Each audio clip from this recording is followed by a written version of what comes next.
one of the benefits, I think, of a platform like this is that if you are busy clinically, or if you can't watch or listen or engage real time, you can do this at other times. So that is fabulous for such a time as this. So delighted to be with you all, albeit virtually on the screen. My name is Jacqueline Dunkley-Bent. I'm the Chief Midwifery Officer for the NHS in England. And good morning to everyone. Welcome indeed to this Scottish Midwifery Online Festival. And good morning and welcome to the Maternity and Midwifery London Online Festival. Good morning and welcome to the second annual Maternity and Midwifery Festival.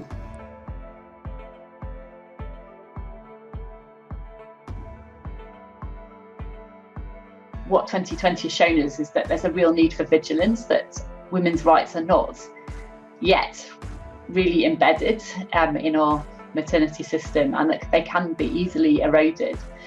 My argument is that the solution is health optimization. Prevention is far better than cure. And I think there is a real risk that services that are lost or reduced during the time of COVID are not restored. The hard truth is there is a lot of racism there. It's not enough to be non-racist, swimming in a pool of racism. You have to be anti-racist, actively working against racism. And I say that because when we treat the least, well, everybody benefits. And if I had a take-home message looking at my career and where I've been in my career, my take-home message would be grab it every opportunity you can. It's not a rehearsal. Know your limitations, because jam too thinly spread is tasteless. Enjoy it all and let nobody steal your sparkle.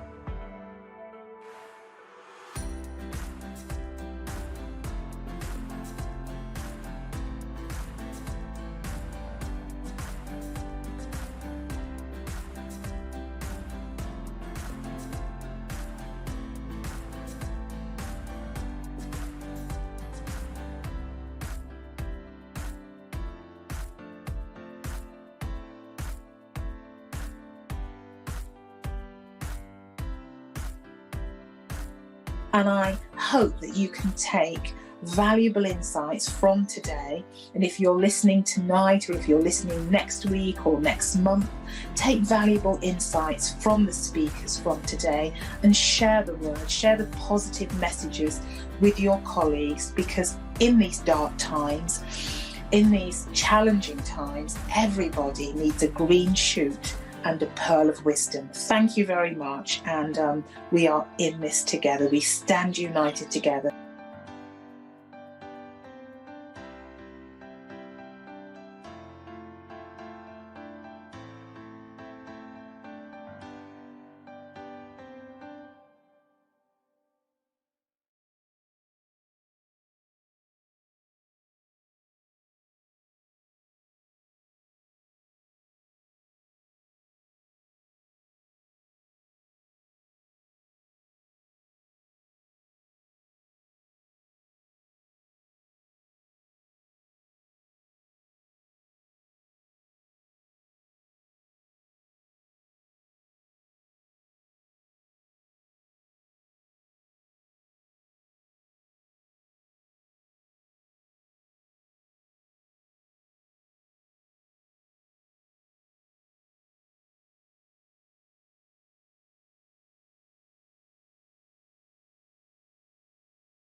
videos and updated information.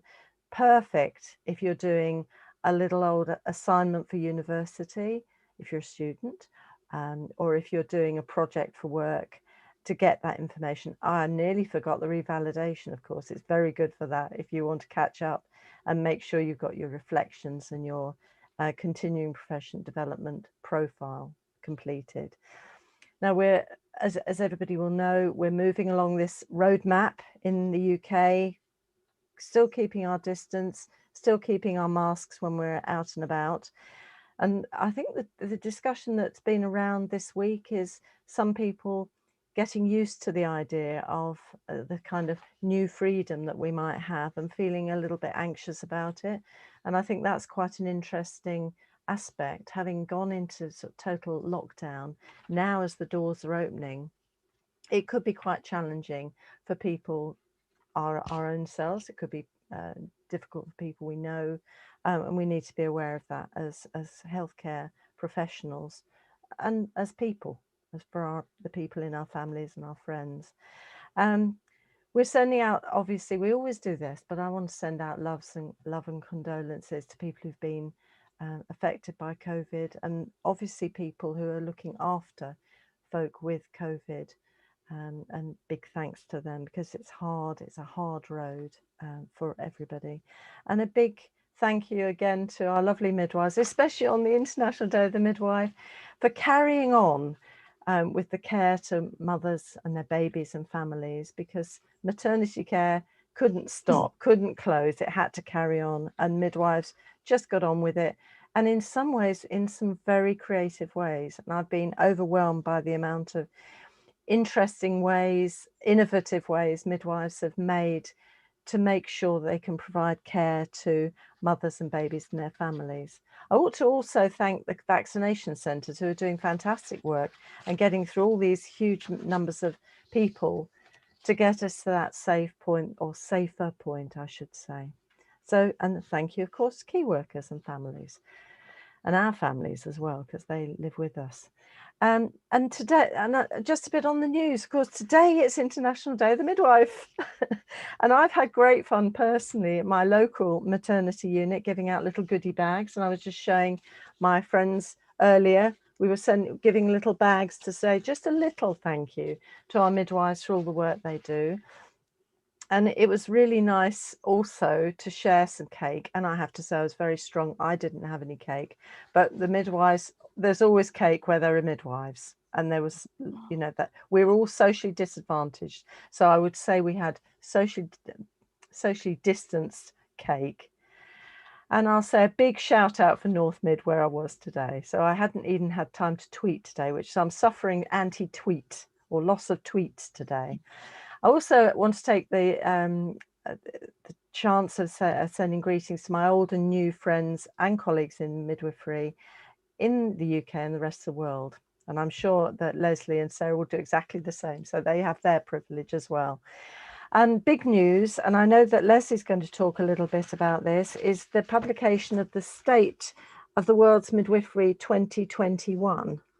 And it's an 80-page document. It's available online, and it's a really interesting read.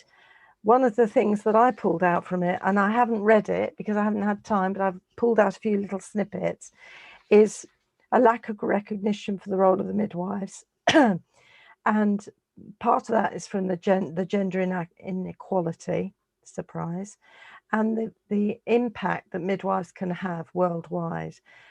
And this is impacted by the fact in the world, we have a shortage of 900,000 midwives. And just imagine if we had an additional 900,000 midwives, what we could do for the health of women, their babies and families, and the society. So I think I'm going to enjoy devouring this book, and I'm hoping Leslie's going to feed us some little tidbits to really tempt you into getting the book and reading it.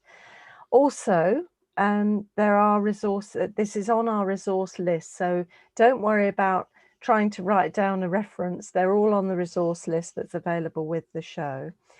And also, don't forget there's a uniform consultation still in process. And I know uniforms are always a bit of a discussion point for nurses and midwives, especially midwives. So do take a chance to take an opportunity to respond to that consultation so you're part of things. Also, big thing. Guess what? It's election day tomorrow. If you didn't know, I'm really surprised. I hope you're all going to get out there and vote. And if you don't, take a big shout from me, because we had to work for that vote. Women that have gone before got us our vote, and we must use our vote. For men as well, because men didn't always have, not all the men had the vote. So do go out there and vote. The polling stations open quite early too, so you can get there.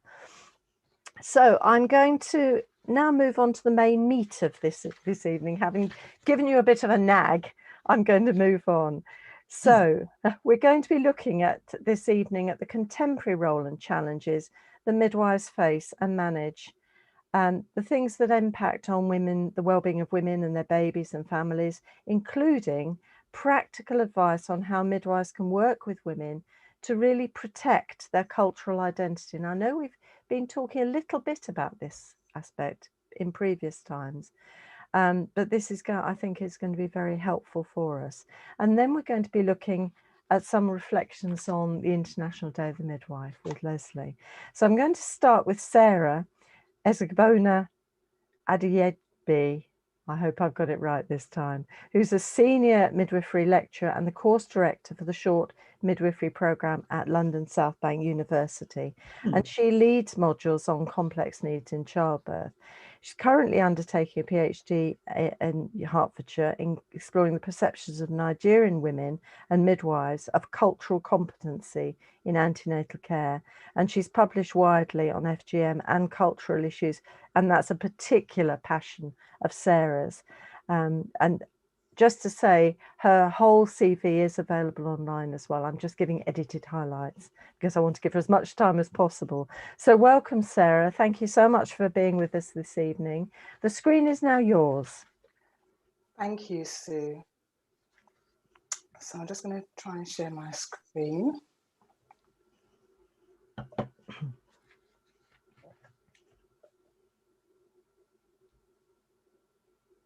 And hopefully that's up now. And thank you very much for inviting me to talk today on this International Day of the Midwife. First of all, before I start, I'd like to thank my team at London South Bank University. We are a very diverse teaching team, and we are very committed to the concept of cultural safety. We are currently formulating a new curriculum, which will be starting in September 2021. And obviously within that, trying to embrace diversity and caring for women from diverse backgrounds, and making sure that the students that we produce from London South Bank University are fit for purpose and fit for practice. So my session today is on cultural safety.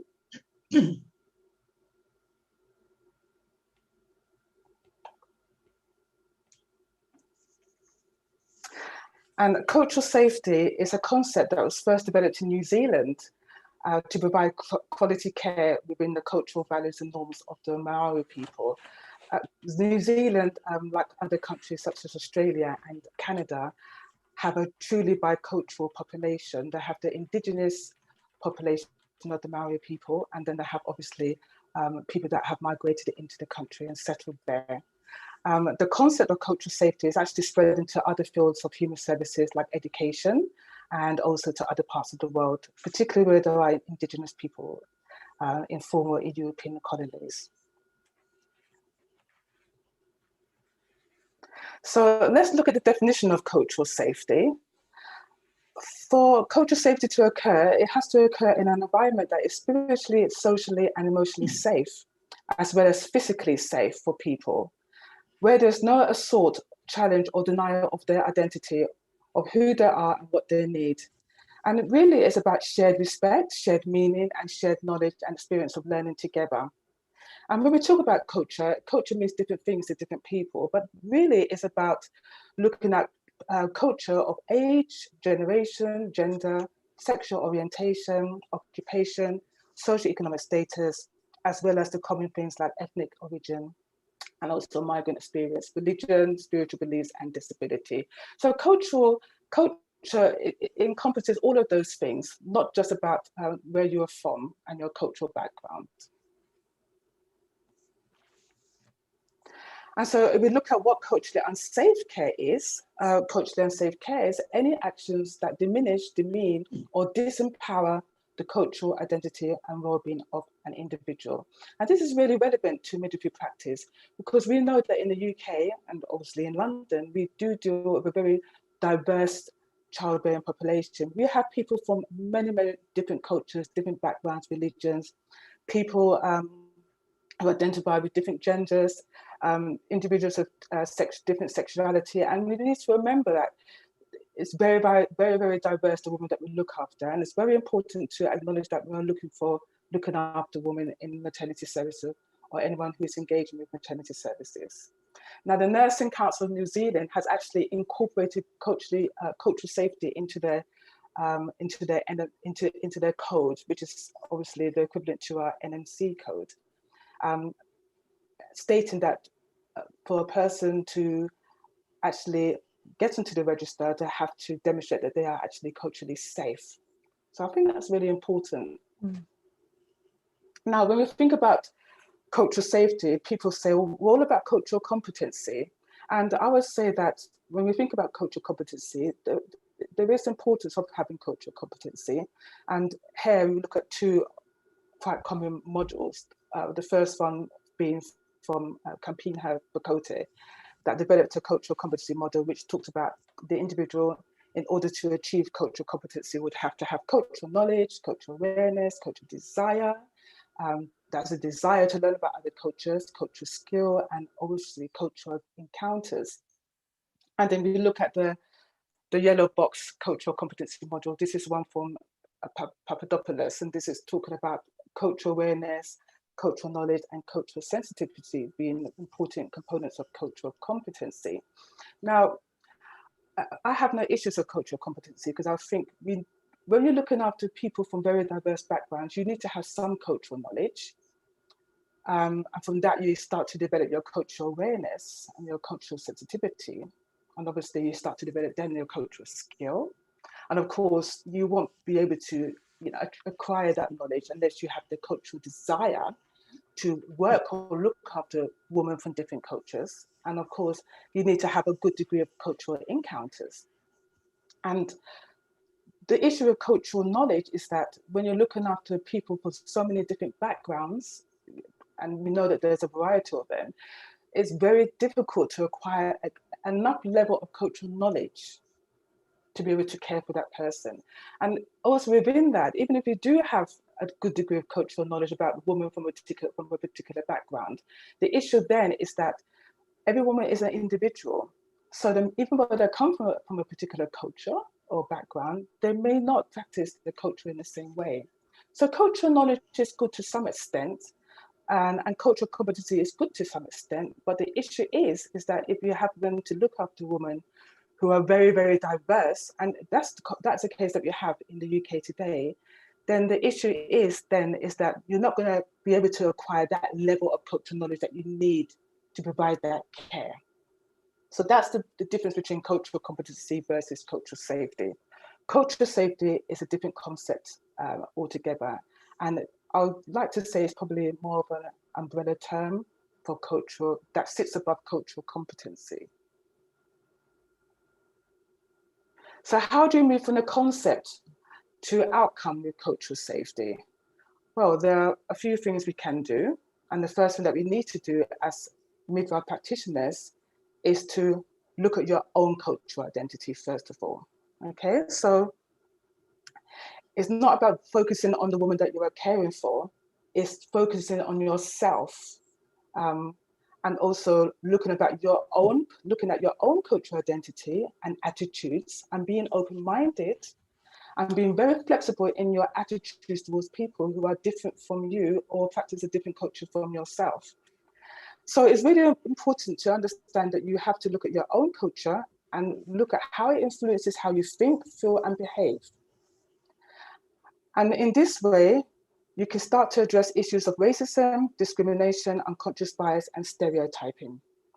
Because once you know who you are and where your mindset is, then you can start to be more aware of other cultures, and then in that way be very, very, very sensitive to other cultures as well. So cultural awareness. In cultural safety, self-awareness and the importance of self-culture are more important than the awareness of the culture of the woman. Because of course we know that your own culture plays an important role in power inequalities in healthcare interactions. Now, midwives, the way we practice is that we practice from a place of experience, and maybe if we have looked after another woman from maybe a similar background, we might probably try to care for another woman from the same background in the same way, which is actually incorrect. So that's important. So your self-awareness is important. And also, if you start to become culturally safe, then you start to acknowledge the barriers to clinical effectiveness, which arise from the inherent power imbalances between healthcare professionals and the woman that you are caring for.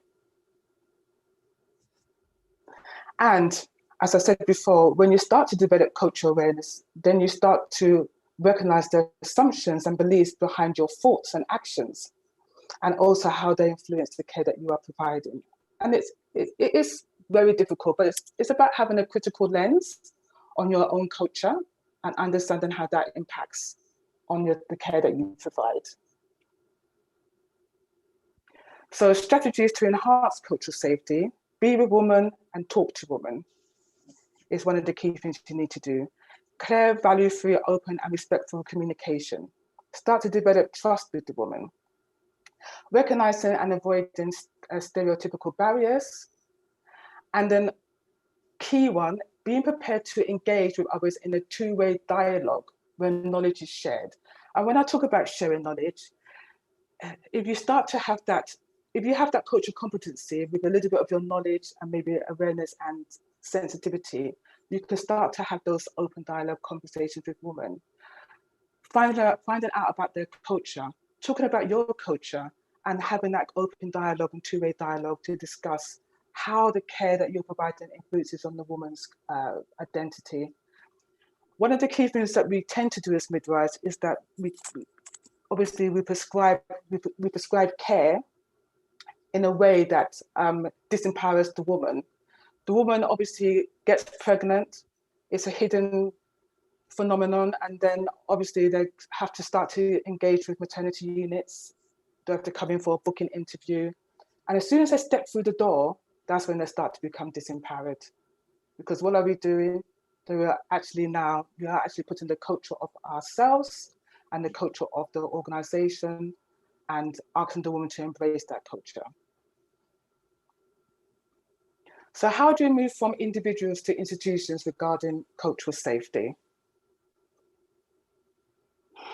So when we reflect on cultural safety, obviously, as I mentioned already, our judgments, attitudes, and perspectives will vary according to our own experience and training. Don't forget, before we come into training, we have our own culture. And then when we come into training, we develop another culture, which is the midwife professional culture. We need to remember that everyone is shaped by various cultural factors. Everyone has a culture. It doesn't matter where you're from. You don't have to be from Africa, Asia, or anywhere else. You can be UK, born and bred, and you have a culture, okay? You have to remember that a normal part of ethical professional practice is to become aware of and reflect on our own attitudes. That's what we need to do. We have to remember that our attitudes impact on our values, and it impacts on our relationships with the people that we work with.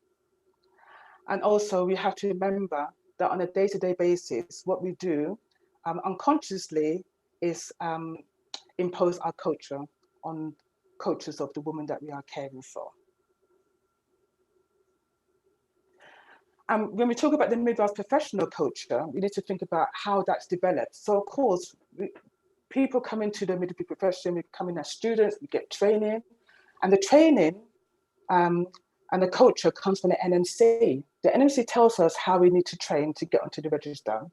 The standards and proficiencies come from the NMC. these are the things you need to do to become a midwife. And so we start to adapt our own personal culture. And what we're doing is we're molding people into a profession where they're able to be on the register and work as a midwife. So the NMC standards are important, and also the training. So our higher education institutes, we are now molding students to behave in a certain way, to talk in a certain way in order to practice. And of course, if you don't do that, you don't qualify, you don't finish, and then you don't practice. Then once we've done that training and we are on the register, then we need to think about the workplace culture. And obviously in the workplace culture, everyone knows when you work in maternity, there are coaches there. There's organizational culture. There's coaches of the other myriad of individuals that you are working with as well. You've got your obstetricians, you've got your other medical practitioners, you've got your nurses, other midwives.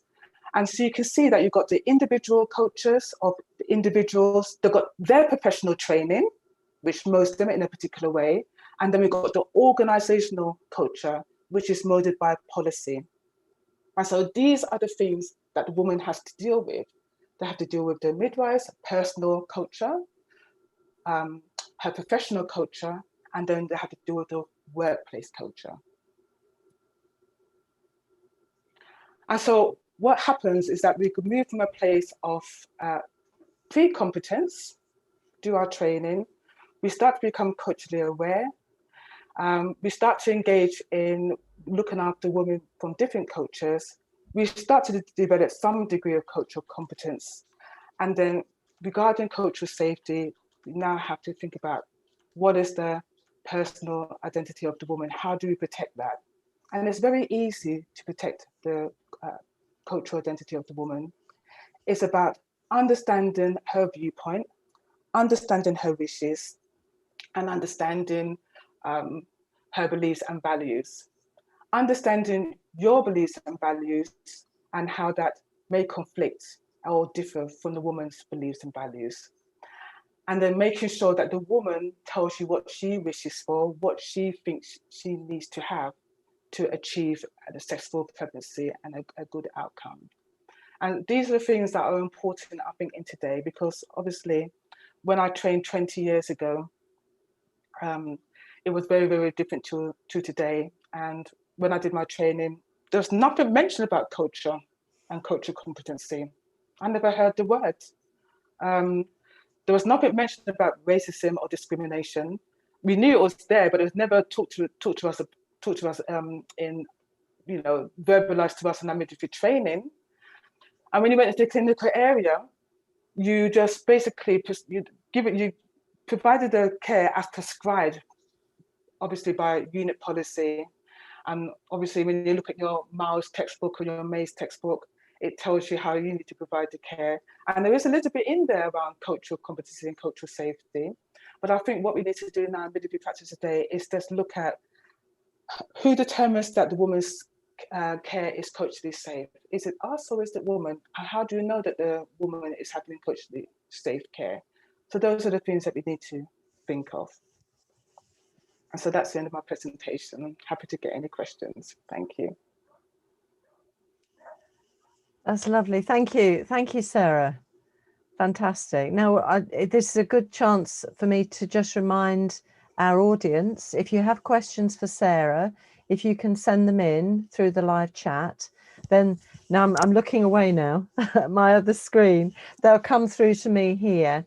There's usually a little bit of a delay. So audience, while you're thinking, start getting some questions in, and we've got a little bit of time at the end to ask Sarah some questions. I've got a question myself, but I'll save it for a little bit later, if that's okay, Sarah. Thank you very much. That's really helpful to get thinking about how we can help to make sure women have their cultural identity and their cultural safe for their care. Fantastic. Okay. I'm now moving on to, and I'm delighted to welcome Professor Leslie Page, CBE, who's a visiting professor in midwifery at King's College London, an adjunct professor at UTS and Griffith University in Australia. Leslie's previously been president of the Royal College of Midwives, and she was the first professor of midwifery in the UK at Thames Valley University and Queen Charlotte's, and is a renowned international academic, advocate and activist for midwives, mothers and babies with more than 32 years midwifery experience. She's also been conferred with an honorary DSc by the University of West London and the award of Commander of the British Empire for services to midwifery in 2014. So Leslie, welcome, and the screen is now yours. Thank you very much, Sue. I'm so pleased to be here. It's wonderful to be on the Maternity and Midwifery Hour, but particularly on the International Day of the Midwife. And Sarah, such an honour to follow you. I looked you up online and you're very distinguished. And I think that your lecture demonstrates one of the things I'm going to be talking about in the brief time that I've got, the kind of achievements that we should celebrate in academic development in midwifery. I worked in New Zealand a few times, and everybody who works there actually has to do their cultural competence training. So they really do live by that mantra. But first of all, I want to thank all of you who are with us tonight. I can only imagine the kind of challenges that you've been through, and I have to respect all that you've done for women and for babies. And I know you've had challenges with your own personal life and your own families. So thank you for all you've done through the COVID pandemic. Well, I want to move on to the International Day of the Midwife.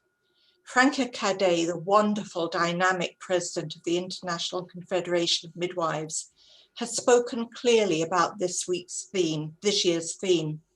And in tone and content, it's very different to other years.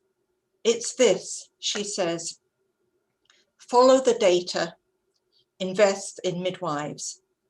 Her message couldn't be clearer. Midwives save lives. The numbers are profound. Achieving universal coverage of midwife-delivered interventions by 2035 could avert 67% of maternal deaths, 64% of newborn deaths, and 65% of stillbirths. 4.3 million lives could be saved by 2035. Quite stunning.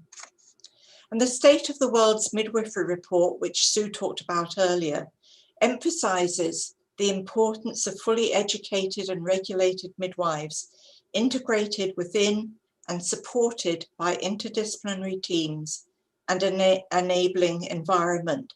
And this enabling environment is absolutely critical. But this leads me to one of the things that I want to celebrate tonight: the success of academic and educational development of midwives and midwifery.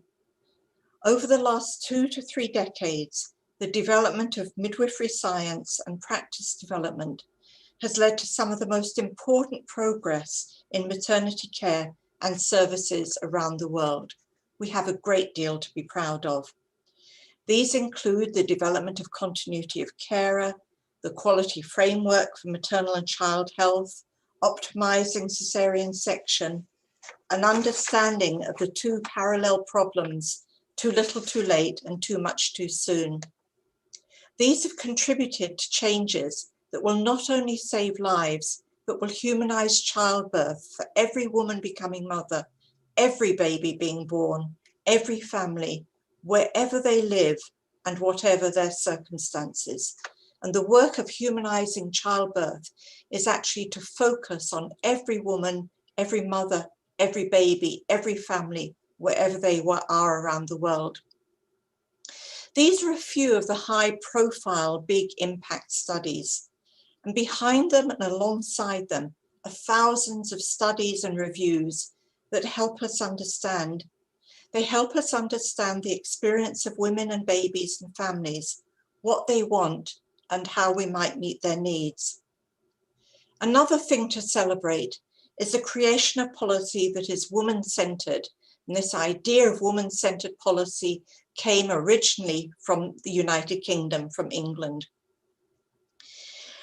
This policy builds on effective and powerful midwifery in many parts of the world, including here in the UK.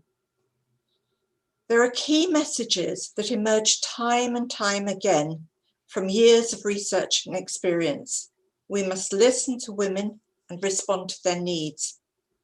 A critical aspect of positive care is a respectful relationship with carers. Women want access to high quality services. These require systems of care that are built around the needs of women and local communities, not the needs of professionals or health services. These all need investment in midwives and midwifery. But I want to pause for a moment to think about what this investment means. Saving lives is, of course, critical, but we need to do more than this. We need to go beyond surviving to thriving. And investment in midwives is, of course, critical, but is not enough. Just as we need to respect women and their babies and families and respond to their individual needs, midwives should be treated with respect, not just for them as individual professionals, but for what they are able to bring to maternity care, the distinct contribution that midwives make. It is not just this unique contribution, though, but also the knowledge and science underlying midwifery that is important. This includes the science of physiology of pregnancy, labour, birth, and after, including feeding. Understanding these is crucial to well-being and secure mother-baby attachment.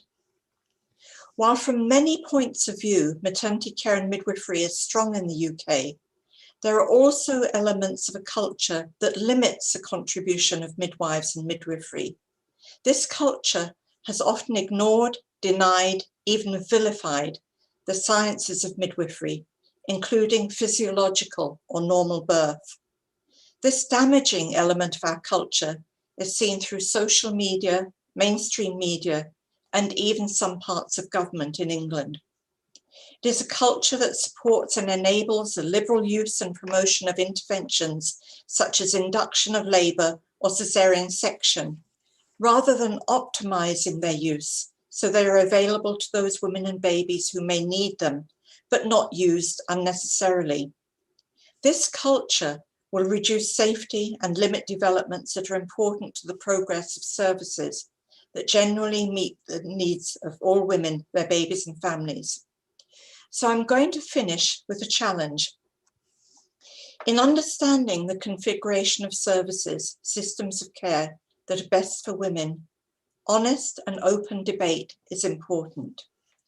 We need honest accounts and interpretation of research evidence and a whole view of the body of evidence, not just convenient cherry-picked parts of the evidence. And I speak particularly about an understanding of the evidence about physiology of birth and the mother-baby attachment. The media too has a role to play, and honesty and genuinely inquiring reports are much needed and not seen very often. It's only when we develop a culture that not only respects midwives and their unique contribution, but also the knowledge and evidence base of the profession, that midwives will be able to make their full contribution, play their full role, and contribute to services that give every woman, every baby, every family the best start in life. Thank you. Thank you, Leslie. Gosh, whoa. That's fantastic. I think we've had in a way, this is sort of a huge culture. This is just all about culture, isn't it? And yeah, absolutely. I think I have questions, and I guess I should start with Sarah, because I don't want to lose that question before I do have a question for Leslie. In terms of, I mean, you were talking about Sarah, sorry, about everyone having a culture, which is so, and our culture isn't defined by one thing, because we organise our own with our family and our friends and, where we come from, whatever, our town, whatever. And you were talking about looking at our own culture and knowing our culture. I mean, is there a kind of checklist that we should try and use to make sure we're not just narrowing in on one bit of it and only understanding a little bit of our culture? Because it's a quite taken for granted thing, I think, for a lot of people. You don't give it a lot of thought. This is the way I am, and that's it. Muted. You're mute. Well, the definition of culture, when you look at key textbooks, is obviously around your beliefs and also a shared way of doing things. And that shared way of doing things might be just you and maybe one other person in your family, because obviously people from the same family have different cultures. But if you're looking at, for example, you're working as a midwife, you're looking after a woman who wants to have, a particular way of, birthing her child, then you can look at yourself and think, well, what do I think about that? Do I think that's the way it should be done? And if this is the way the woman says it wants to be done according to her culture and her beliefs and values, then you look at, does it differ to yours? And is that influencing the way that you are going to care for that woman? So that's just one example I can give. So there's many contexts that you can use culture and looking at your cultural differences compared to the woman. But it's just like looking at what the woman wants to do and looking at yourself and saying, would I do it that way? Am I influenced differently? Do you know, it makes me kind of think this is about it's like having two new friends or acquaintances having a discussion about something important, isn't it? So in a way, what we're trying to do is, and I know that this is probably near to Leslie's heart because of the work she did with Changing Childbirth and Forever, actually, about the kind of relationship you have with the women. And for me, this is about you treating the woman as an equal, as a friend, and getting to know what is important to her and is it different? Because she might not have thought about it either. She might just think, well, I have to do as they say because they're the experts. So it's quite an interesting thought. I mean, I was also from Leslie point, because I'm jumping and skipping a little bit here because there are some questions coming in. I want to get this one in first, but you're quite talking about media and the news and the difficulty of getting very clear news sometimes, maybe a little bit biased. What advice would you give to us as midwives as a way of finding out what's right and what's wrong, what's accurate and what's not? I know this is a huge question. Yeah, and I think that's a question too for the research evidence. I mean, for example, at the moment, we know the induction rate in the United Kingdom and much of the world is going up. And that's based on the AFFIRM study. And we know from criticism and critical appraisal of that study that, in fact, the evidence has been interpreted probably in a way that is very unhelpful. And so we're following evidence that actually isn't particularly relevant to our situation, and evidence that's been cherry-picked and leaves out some other bodies of evidence. So actually looking for the truth in scientific studies, reports, evidence is absolutely important. And all student midwives are now taught how to do that. And the average educated person should be able to do that. But the media is something else. And it has become biased in the last 10 years or so in a way that I would never have imagined in the United Kingdom, in which we actually have quite a good level, a good quality of reporting. And I would like to see the media having some standards for reporting.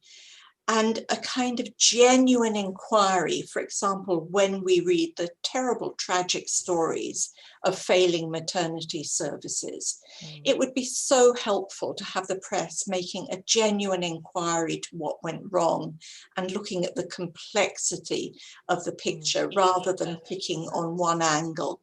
And the media does actually affect all of us and influence all of us, and also reflects on professionals. And so I think we have got two cultures playing out at the moment. But I have to say, in England, we have a very, very strong foundation. You know, the NHS has long-term goals for continuity of care. We've got a chief midwife in England, a chief midwife in Scotland. They are very strong individuals. We've got very good standard of education, and the student midwives that we're seeing are absolutely stunning. And, you know, a number of the leading academics around the world have come from the United Kingdom. So I think we've got a very strong foundation, but I think my challenge is that we have to look for the honesty. And what really worries me is that when science is interpreted dishonestly, because if we lose honesty in science, I think we're lost. And, you know, the science underlying midwifery is often second cousin. It's often seen as being contentious, and it's in the shadows, and somehow we need to bring it into the light, and midwives need to be able to talk about it. The physiology of normal birth and feeding and how that supports a mother-baby interaction, for example. We need to be able to tell that story, really. Okay, so we need our fundamental education just to support that, because if you don't know the in-depth physiology, you're not going to be able to spot the kind of adapt in untruth, if you like. Yes, exactly. So much. Fabulous. Thank you. That's fabulous. We've got some questions come through, which is why I'm looking away. I've got a question, and I think this is, well, this could be for both Leslie and Sarah, from Esther Sharma, who says, thank you for that. What are your thoughts about when a woman's culture conflicts with the biomedical model in which we work? Now, shall I start with Sarah? I think it sounds like a Sarah question. Thank you. I can see is her thinking on this one. So this is the conflict that I was talking about between the midwives professional culture and obviously medical professional culture and obviously the women's culture. Now, when we talk about conflict, I guess I want to ask, what do you mean? Because is it conflict that is it a conflict because it's unsafe? Is it unsafe cultural practice? We know that there are some unsafe cultural practices which we wouldn't allow, because obviously the safety of the mother and the baby is paramount. But there are some cultural things that the woman wants to do that is okay to do, and we can compromise. That's why midwives are autonomous practitioners. Everyone has a scope of midwifery practice. And when I think about scope of midwifery practice, to me, it's like a big nebulous ball. It expands and contracts, and everyone's scope of practice is a little bit different. But when you have that experience and that knowledge and that understanding of cultural safety, there is a path, or there is a space for compromise. And if you can facilitate what she wants to do, then facilitate it. I think I won't say more than that. It sounds good to me. Could I add to that? And Sarah, I'd like to know what you think about this. This interaction, an interaction with a woman, responds to her needs, gets to know her, understand her, what her beliefs and values are.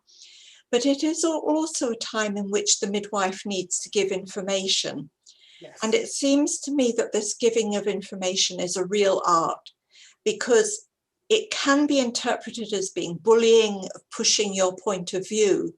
But I think the ability to give the information, if the woman, for example, is choosing a route which might make care less safe for her, I think it's absolutely ethical and right that the midwife should be able to talk about the information to help the woman understand, so that she has a basis for making her decisions. But ultimately, of course, the woman is entitled to make her own decision and should make her own decision. Does that make sense to you? It does make sense to me, and as obviously I'm in education, and obviously I'm, students at the start of their midwifery career when they're just qualified will not be able to make that compromise or be able to give that advice. But as you get more experience and have more interactions with women and come across more of these requests on a regular basis, then you're able to obviously offer the information, but then you work with the woman to come to a compromise, a shared decision making, rather than deciding for the woman and not giving her truly informed choice and also informed consent. So yes, I do agree with the information given. That's very important.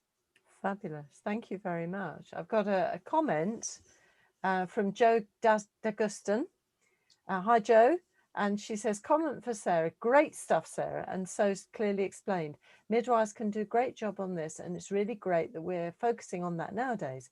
But I think it's probably important to recognise that there may be gaps and issues, however competent the midwife is. E.g., if I'm anxious in hospital in Wales or Manchester, I might not personally feel as culturally safe as if I'm in the southeast of London, because the very voices of HCPs I hear around me do not represent home, i.e. me. Yeah, I understand that. I really felt this a few years back when in hospitals on consecutive weeks supporting ill family members in Wales and Kent. The HCPs in Wales were really lovely, but I realised I just felt more at ease and at home with the staff in Kent, where I grew up. Very complex issue. Just a comment, really. Great presentation. Thank you. I think that, Jo, that's a fantastic point to make, because that really underlines the that it's not as simple. It's all over the country and all over the world. We've all got different cultures that we're dealing with, which and even the accents can impact on us. So that's a lovely point. I don't know if Leslie or Sarah you want to comment on that. Well, I would say, hi, Jo, really great that you're here. I would say that part of the role of the midwife is to help make the woman feel at home. And of course, if the woman's in an institution not having a home birth, she is in a foreign place for her. And she's immediately in a kind of lower power relationship. So to me, actually, the role of the midwife is to help the woman feel at home. And you can do that by the way you speak, but also just the basic things about this is the bell and this is what you can do. And, your partner can go make a cup of tea. So it's actually creating a home around the woman. I think that's a lovely point. Thank you. And that's quite, you kind of can forget that, I think, and you only really remember it when you go into a hospital environment that's different. Because I know when I went into a maternity unit fairly recently, and it wasn't my maternity unit, and I didn't kind of know what the rules were. And I sort of thought, this must be what it's like for a woman, because I didn't know who to ask, where things were, and even where the loo was, very basic stuff.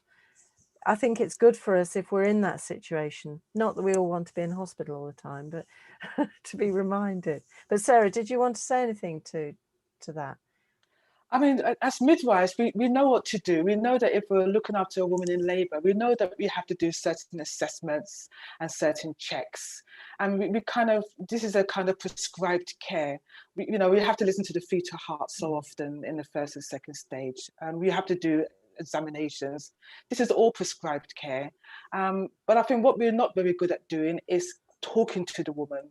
And that's why the continuity of care model is important, because I have worked with that type of module as a community midwife, and you booked the lady and you started that trusting, started to develop that trusting relationship, and then you cared for her. You may not have seen her for every antenatal check, but you saw her 2 or 3 times antenatally, and most likely if you didn't look after her in labour, you definitely saw her postnatally, and so you developed all that relationship, and so therefore it becomes second nature and asking, what do you want, what do you need, and what can I do for you?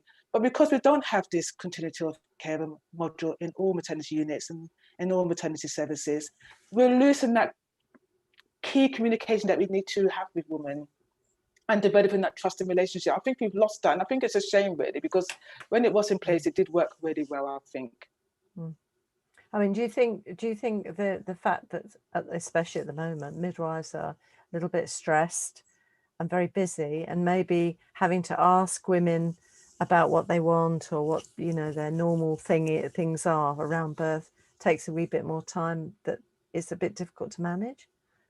I definitely do. I mean, I know that obviously when I was training, the booking took like an hour, sometimes an hour and a half. Yeah. You spend all that time, not just asking the questions, but actually getting to know the woman. Now I know that in some units, they're allowing only 30 minutes for a booking, and I don't know how physically it can be done. It's ridiculous. You can't do a booking in that period of time. No.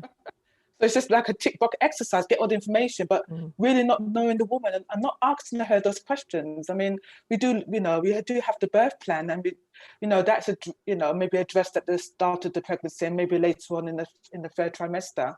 But when we have those deep conversations with women about what do you need and why do you want it this way, we don't do that. Oh, you want to have vitamin K, tick. Okay, you want parent education classes, tick. And so it's become more like a tick box exercise. Not getting to know the woman at all. But again, in a conflict with continuity of care models, where you're kind of going in a different direction, aren't you? It emphasises the value of that. So fabulous for that. Okay, I've got some questions now. I've got Jenny Hall, who says, Leslie, thank you so much for your wise words. You made me cry. Oh, Jenny. Jenny, thank you. Lovely to be with you. We have to shift this culture, but how do we do it when there is division among us as well as across other fora? Wow, good question, Jenny.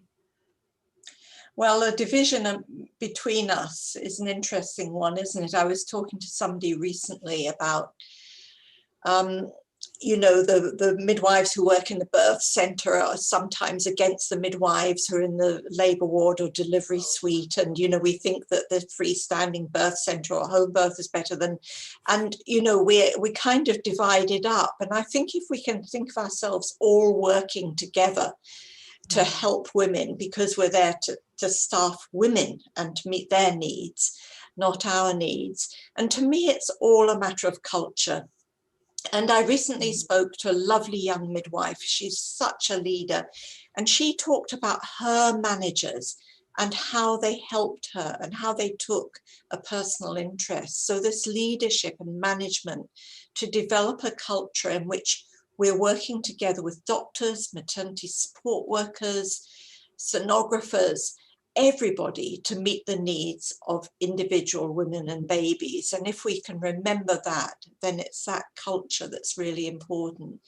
But I think that students are really important. I mean, the students can ask you the questions that other people don't ask or don't think of. And I think if we can encourage this need for honesty, for probing, for saying, why do you say that? Is that true? Why have we got such a big induction rate? And I think tolerating debate is really important. And at the moment, this aberrant culture that's growing up that I've talked about seems to be oppressing debate, suppressing debate. But I just wanted to talk briefly. Sue, you talked about going into hospital. My husband has Parkinson's, and we went into hospital a week or so ago, and he had to go to minor injuries, and he had to be admitted to the emergency admission unit. And the nurses there, some of the nurses and doctors who treated him were absolutely fabulous. But in one of the wards, I wasn't allowed in, and I went in anyway because I wanted to find out where my husband was. And they were so aggressive. And I felt as if I was going across an enemy line. And they said, you're not allowed in here. It's very dangerous. How did you get in? And they said, you're better to go home. And one of them said to me, you should just go home, my sweet. And it was that use of the term my sweet that just made my blood boil. And I just looked at her and said, I do not like to be called my sweet. But it's that kind of territorial behaviour that can grow up in institutions. It's probably not relevant to midwifery care, but it was about going into a strange environment. Okay, and possibly those nurses didn't realise that the culture clash in a way, maybe, because you were breaking the rules, Leslie. Yes. Surprise.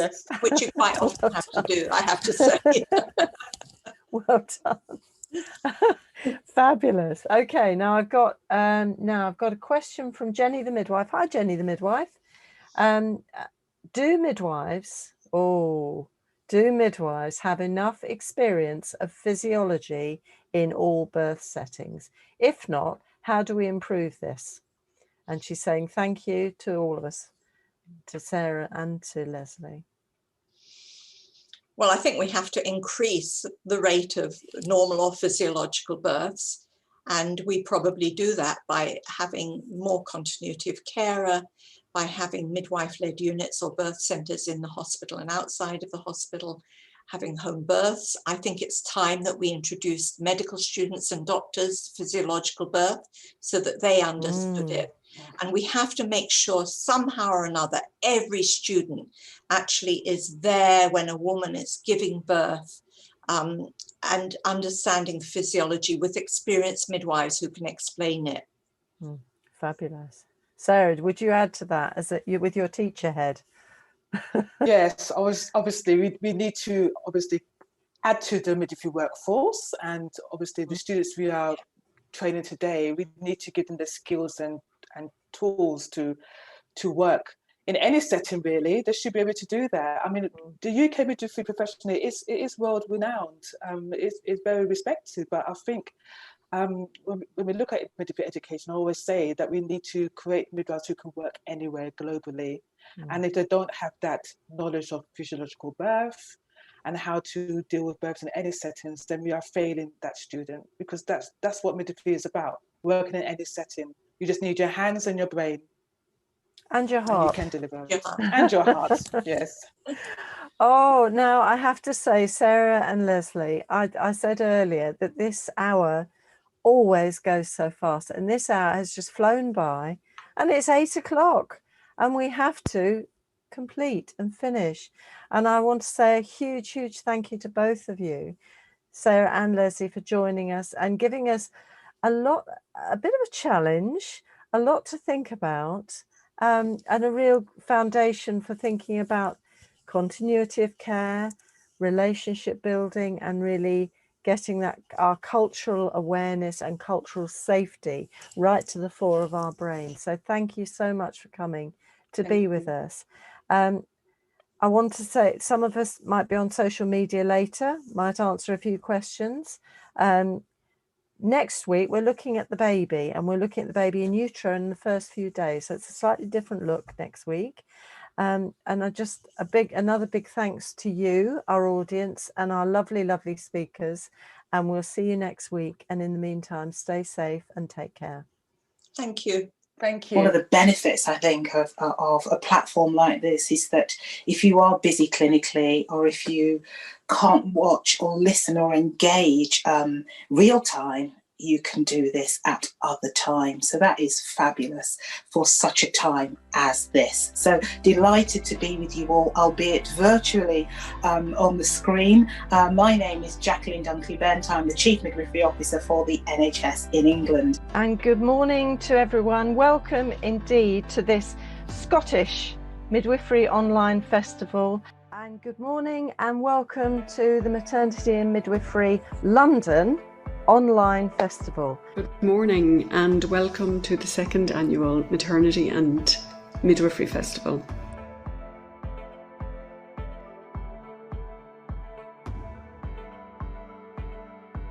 What 2020 has shown us is that there's a real need for vigilance, that women's rights are not yet really embedded in our maternity system, and that they can be easily eroded.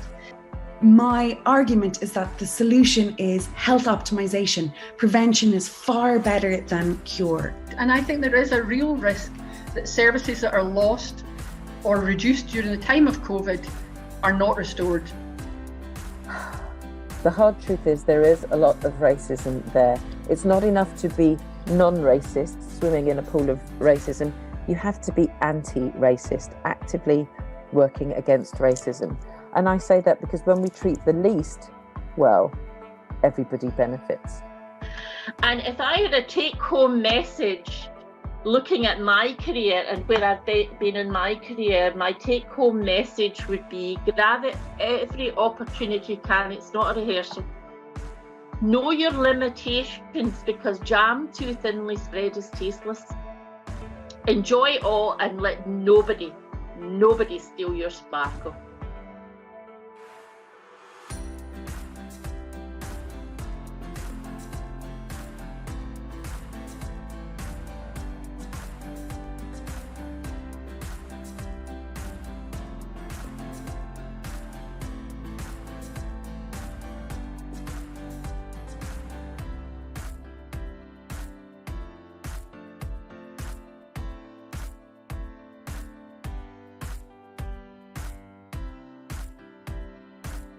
And I hope that you can take valuable insights from today.